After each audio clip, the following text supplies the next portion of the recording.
Hey troops, GeneralJSmith here, back with another LEGO Star Wars Summer 2017 set review.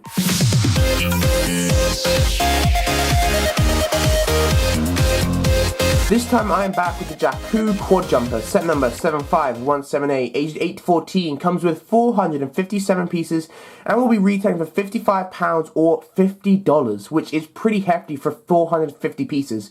That is one of the problems with this. Another problem is the fact that its size. It doesn't even feel like a £55 set. Considering that the X-Wing cost about £50 as well, I mean, compared to the X-Wing, it's just no comparison whatsoever. As well as the fact the Scout Speeder coming later in this line as well also retails for £55.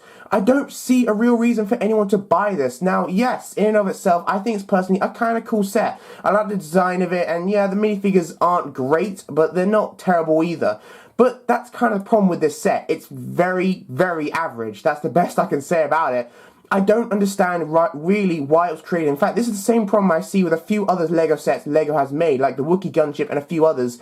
What exactly was the reasoning behind it? Because I don't understand how this could possibly sell well in any way. It was in the film quite literally a few seconds. Unless you're a diehard Star Wars fan like me, unless you're a diehard LEGO Star Wars fan like me, you're unlikely to pick this up because unlike me, you probably do not get every single set that comes out.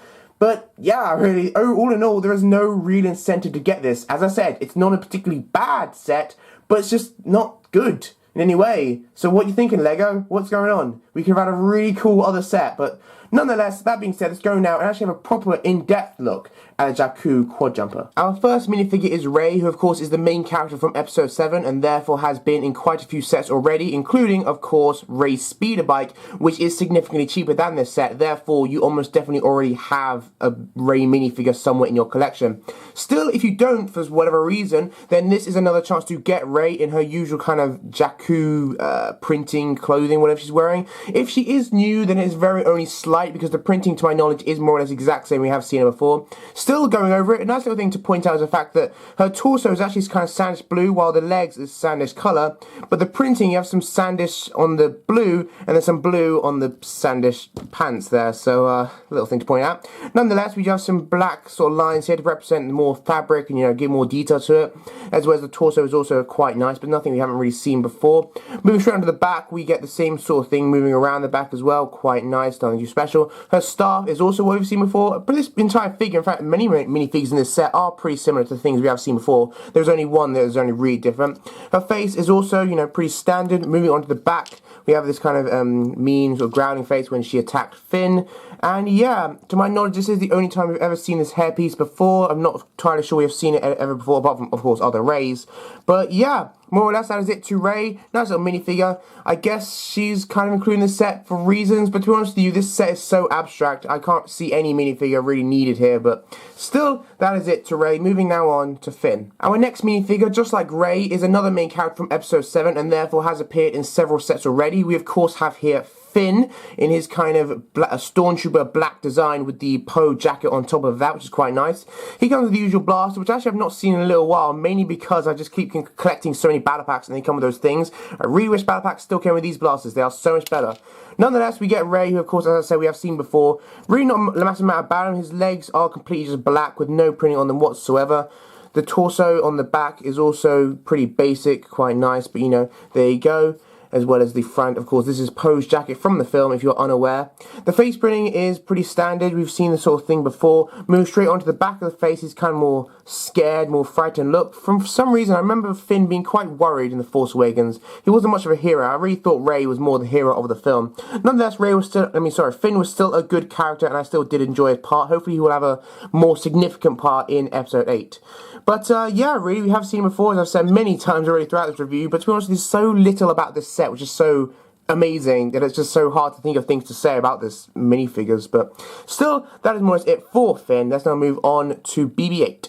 Next we have BB-8, who is obviously no different from what we have seen in previous versions, including Rey's speeder as well actually. Doing a quick little overview of him, you can see the printing is quite nice going around all around, as well as he is of course a very small minifigure. If you can really even call him that, he's almost a micro figure really, but the dome fits on quite well as well. There's really not a massive amount to say here, nothing you haven't seen before already. But, yeah, really, I'm just going to move swiftly on because I want to make this review as short as possible because BB-8 is BB-8. What more can you hope for? Let's move now on to the only new minifigure in this set, the Unkar's Thug.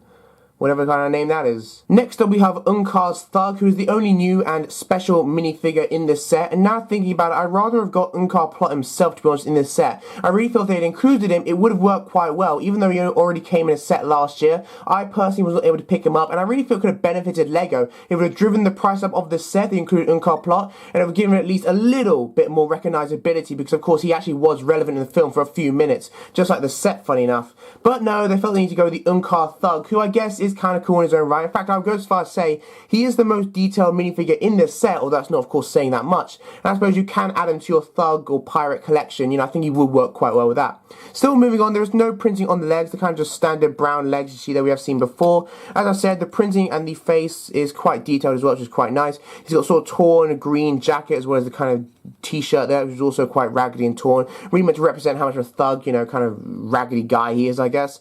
As well as the hood there, which has kind of got a stitch mark in it, and some head printing, which is also quite nice. I can't tell if this is meant to be like some of his t-shirt or if this is actually his skin printing, or sorry, skin tone rather. He does have the kind of standard alien pistol pirate, whatever you would call it, you know, to really represent how he's not just like these guys. He doesn't have a standard sort of rifle kind of thing. But still, overall, very nice printing. He's only got one eye showing, as you can see. I think it's more just represent the rags and, you know, how much of a pirate and how ragged he is. There really is not a massive amount to say about the minifigures in this set, as I've said already, because they're just so kind of standard and boring, to be honest with you. But still, quite a nice minifigure. Really, there is nothing real use to him other than perhaps adding him to your pirate or thug collection. There might be a little thing to do, because of course pirates aren't incredibly common in the Star Wars universe, so maybe you're trying to make a stop motion or a mock, something like that, which would be quite cool. That'd be kind of a cool way to add him if you could. Still, nonetheless, that is Unkar's Thug, who is the only new part about this set. The final minifigure in this set is the First Order Stormtrooper, and just like the other minifigures in this set, he is nothing we have not seen before. We got him in the 2016 Battle Pack as well as the 2016 May the 4th promotion, and I'm afraid if you went out specially just to get that May the 4th promotion last year, you have been swindled by LEGO because he's the exact same minifigure, even including the backpack there. Nonetheless, it's still nice to add him to your collection. I'm expecting a lot of large First Order armies in the coming months. This guy, of course, is a little different to the regular one in the way that he has the more sort of ammo pouches and all that stuff to make him more look like a heavy kind of trooper. That being said, however, he only comes with a regular blaster, which is kind of annoying. I kind of wish he at least had a rifle or something, or maybe a new type of weapons, one of the weapons we saw on Jakku. Nonetheless, the trooper is enough, and we do get some leg printing down here, which is quite nice, of course, similar to the same sort of thing we have seen in other troopers as well, although not clone troopers or stormtroopers, so it's nice the First Order is getting leg printing there. Nonetheless, we also get some on the torso, which is quite nice, as I said, more or less the exact same as a regular one, except for the fact it's got these ammo pouches and all stuff to make him look like a heavy trooper. Taking off the helmet, we of course get the regular trooper face. The backpack is exactly the same, although the back is actually slightly different printing. You can see the back printing is slightly different to the regular kind of printing we get on most First Order troopers, mainly because he is a heavy trooper, therefore he's got these kind of straps to show him sort of holding the ammo packs on his front there. Other than that, however, he is more or less the exact same as other troopers we've got in the past, which is quite nice, always good to add to your collection. Of course, in the actual fight on Jakku, there were a few of them, but I guess this isn't really that major of a set, so they only included one of them because they really want to ramp up the price of these minifigures. Nonetheless, that is it to the minifigure selection for this, and just like the ship itself, it's kind of irrelevant. To be honest, you're not going to be buying this for the minifigures, and really, I don't know why I'd buy this at all, but still, with that being said, let's now move on to the Jakku Quadjumper. The Jakku Quadjumper does come with a brick separator, that's nothing new we haven't seen before, so I'll just toss that aside. One of the biggest problems with this set, other than the price and other than the fact that it's completely irrelevant, is its size. It really is not that large. Comparing it to the A-Wing from the beginning of this year, you can see that even this was £45 and that was too expensive for this, but it still kind of dwarfs the Quadjumper. I mean, considering this is one of the smallest starfighters available, comparing it to like an X-Wing or something, which actually is £50, there is just no comparison for the Quadjumper. So I'm afraid that is another downside to this set, just no size whatsoever. I suppose it does make it a lot easier to store though, especially with the kind of more rectangular, more square shape. It does make it a lot easier to put on a shelf. Nonetheless, moving on, it does actually have a few good features. The cockpit, of course, opens like so, as well as you can see there is a sticker there. I know my sticker detailing skills are definitely not the best in the world. I'm sorry, I was kind of rushing to build this. Nonetheless, opening the card, we can open it like that as well. You can sort of see in there, or you can just open it the full way like so, and you can actually fit two, if you can see properly, two minifigures in there, which is quite nice. I'm not entirely sure how you'd fit two because you only have one Unkar thug. In the instructions, you're meant to fit Rey and Finn in there, although of course in the actual film it kind of blows up before they get there, so this is completely non-canon whatsoever. Nonetheless, we do get some sticker detailing on the side there, if you can see it too well, as well as the other side, which is quite nice as well. Moving the cockpit down, you can move down here, you can see this is not a feature and I don't really know why it's here, but you've got these things which kind of open up and down. You've got three of them, one kind of underneath each engine and one under the cockpit, you can see there. And I've got to be honest with you, I have no idea what their purpose is because, well, the landing gear, they don't come down any further than this thing, so I don't really know what the point of this was. They don't give it any stability or anything to the set, so you can't easily just take them off and it literally will not affect the set in any conceivable way. Still, we have some more sticker detailing here, of course the exact same on the other side, as well as this is actually printed pieces, by the way, inside the engine, which is quite nice. Moving down here, we can see on the back, of course, we've got some nice engines here, which look quite cool as well. These do move, these flaps on the bottom, not the top ones are fixed, but the bottom ones do move, which is quite cool, although they're really meant to stay in that position, so there you go. The back, however, does move upwards. The entire thing can move like so, or you can, of course, move it like that as well. But you can also move it fully upwards, where you can see there's a bit of a sort of secondary, not cockpit, more a gun turret type thing. You've got this flick stud shooter here on the back, which you can push down, and you can put a minifigure in there. There is no studs in there. It's meant to show the Unkar thug and to fire from there, and then Finn and Rey are meant to drive it. Makes no sense whatsoever, but still, got peg there, which is quite nice, as well as a thermal detonator there. I believe you do get a spare one, which you can put on there. I'm not entirely sure, can't quite remember, but it does only say instructions to put one, so still, there you go. Quite nice little feature, and that's more or less the entire set. Like, really, the cockpit ends here, and this bit starts here, so the only middle bit is this middle bit you can see here. That's the only differential. And of course, if you've seen from like instructions or other things online, what you do with that, I just realized you've got to push this back in and then put this down for it to work. Nonetheless, for that for this to do anything, you got to push it down, and there we go. Yeah, it's not the best feature in the world, but it kind of works on a certain level. Basically, what's meant to happen is you're meant to push it down, I suppose, quite hard, and it's meant to fly out to each side because it's meant to give the impression it's exploding or something. I'm not entirely sure what LEGO wants you to think. I mean, yeah, but push it down harder. Oh, for God's sake. So I actually had a quick look over the instructions, and it turns out I did build the set right. It's just the case that the feature is just rubbish, to be honest with you. What you're going to do, okay, as you can see there, there's kind of these things that kind of move. These are the things that push the engines out. What you got to do, you got to hold this upwards and like keep holding it with your finger or something, and then push it down with some force, and then it'll kind of fly out. And if you don't do that, if you just like leave it hang, which I thought you could do, then it'll just have no effect. It'll just literally go up and down like that, and it'll do nothing. So I've just realized I didn't build it wrong in any way. This feature is just rubbish, and considering it's the main feature of this set, that is very disappointing, LEGO. I don't know if other people had this problem. Maybe I did get something wrong somewhere and I really have built it wrong, but I have gone over it and I honestly cannot see any sort of fault with it. But there you go. That is one of the worst potential features I've ever seen. I've got to be honest with you guys. It's just, I mean, look, if I don't hold it and I push it down, nothing's happening. It's not, you got to push this up and then push it down. That's rubbish. Anyway, that is it then to that feature. We do get some little stud shooters on the front here, as you can also see. Don't really need to go over what they do as well. You've got these little, I suppose they're guns or something on the front, which do spin around, although I think they're meant to stay in the forward position as well. Going through the little feature, as you can see, just like pushing this upwards, you can see this is the thing that's meant to pop out or something. But if you don't push that, it won't do anything. You've got to push that up and then put it out. I'm like, that is just a rubbish feature. I'm not gonna lie, guys. That's just awful. But yeah, so I'm sure kids would have a lot of fun having to do that with two hands. But still, I mean, can you? I guess you can kinda. I mean, yeah. I mean, I'm a fully grown adult, and even I can't quite stretch my fingers around the entire thing. So I physically couldn't do this with one hand. I can very nearly do it with one hand, but no, it's not gonna work. Anyway, that is my review of the set. Man, my opinion of this has really gone downhill.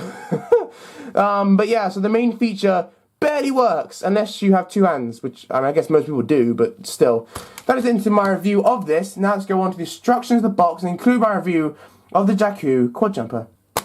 The instruction manual for this set is pretty standard, what you expect for a set of this size. We get 2 pages of inventory in the back, which is quite nice, as well as an advertisement for the Force Awakens game, as you would expect, as well as the construction figures for this line. Both of these two I do have, and I am looking forward to reviewing, hopefully in the coming week, although with work, I do work a lot of hours right now, so, you know, finding the time is slightly difficult. Nonetheless, I will find it somewhere.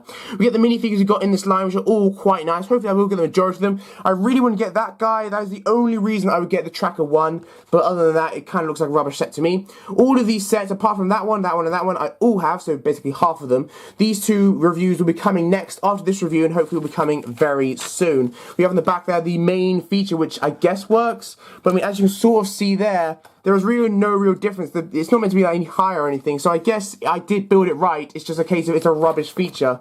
But if I did build it wrong, please leave it down in the comments. If it works better for you, then please tell me. I honestly have no idea what's going on, to be honest with you. But yeah, so that's more it then to that. Quite nice. It gets a little instruction manual, nothing too special there. I mean, perhaps the fact, I mean, of course, when it is standing, like, on the floor, rather, it does, like, stay like that when it's on the floor. Of course, you can put it down, and you can see it does stay like that. So maybe you have to have it on the ground, and then push it, and then it'll work. But that just seems like so dumb. I mean, what kind of starfighter do you have to have it on the ground for a feature to work? That's just like the X-Wing saying, uh-oh, you can have the X, you know, turn, but that's on the ground for the X-Wing's foils to go in the X position. I was like, what? That's ridiculous. But anyway, going now onto the box. I think I'm going to rant quite a lot in this review. The box, just like the instruction manual, is just the same as what you'd expect for a set of this size. It comes with a few features. As you can see there, Rey and Finn are meant to pilot it, apparently, as well as the guy, the Unkar's thug, whatever, is meant to be in the back. Makes no canon sense, but still, we'll just go with it. You've got some nice art here, as well as the main feature,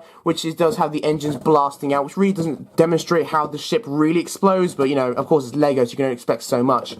But you can see here the stud shooter, which is also quite nice as well, and that's more the features of it. We've got the minifigures up top there, as well as some nice art here. As I said at the beginning, I'm not entirely sure if this is meant to appear in episode 8. Maybe that's the reason it's coming out now, but I don't think it is. To be honest with you, Unkar's thug, he might reappear. It'd be cool if he did reappear later in the saga, but everything about this, especially the planet Jakku, does seem like that sort of thing which we're only going to get once. But I mean, I may be wrong. Hopefully I'm wrong, and hopefully we'll say it again, which will mean it's more relevant, but still, until that point, that is my review of the Jakku Quadjumper. Thank you for watching my extensive review of the Jakku Quadjumper 75178. I hope you did enjoy it. If you did, please do give it a like down below.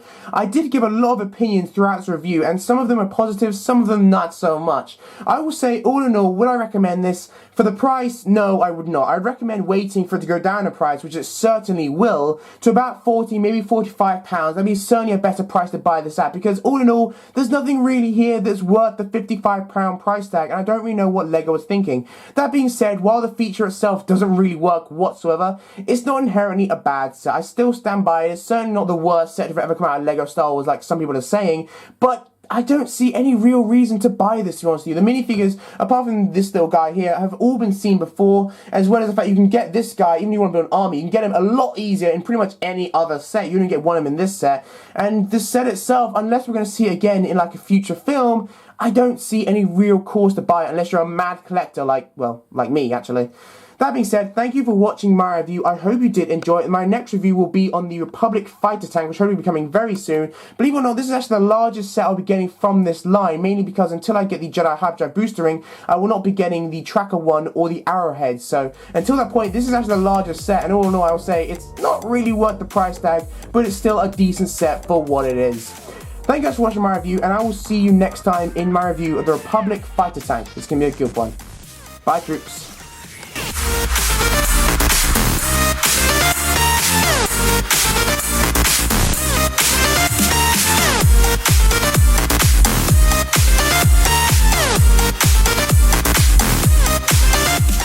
Back with another LEGO Star Wars Summer 2017 Let's Build.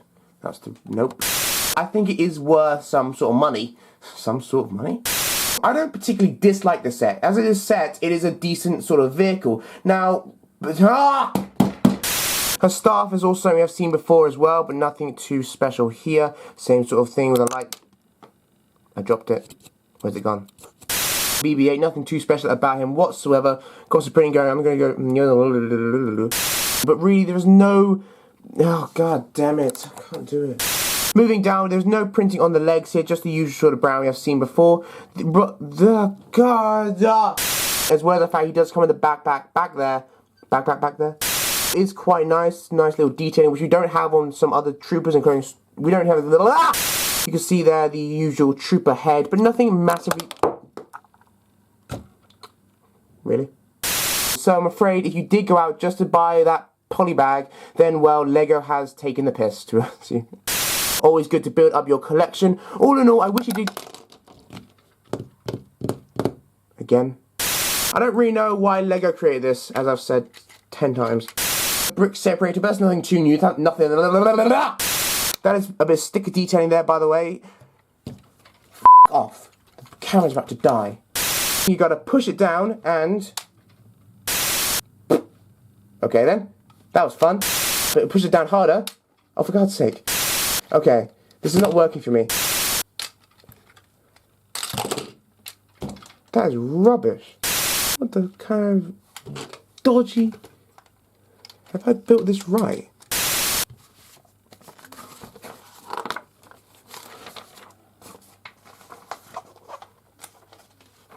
Well, I gave a lot of opinions in this review, and I will say confirmly, which I hope we'll be getting later this year. But, so...